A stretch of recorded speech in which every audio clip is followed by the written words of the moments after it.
Kamusta, Lex? Matagal ka nang hindi nag-a-upload ah. Oo nga, Bogart. Medyo busy lang ng konti. Ah, ganun ba? Ayan may bibili ata.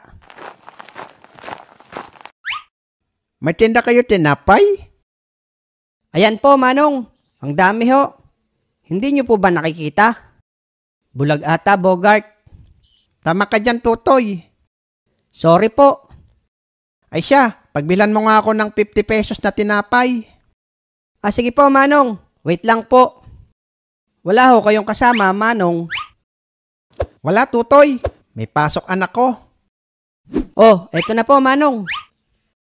Uy, salamat. Ito ang bayad ko. Alin ba dito ang 50 at 500? Binigay ng anak ko kanina. Uy, mukhang makakaisa ako dito ah. Iyang hong nasa kanan, 500.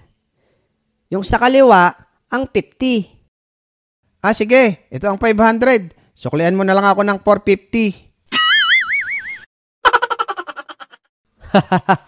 Kala mo makakaisa ka, Bogart ha?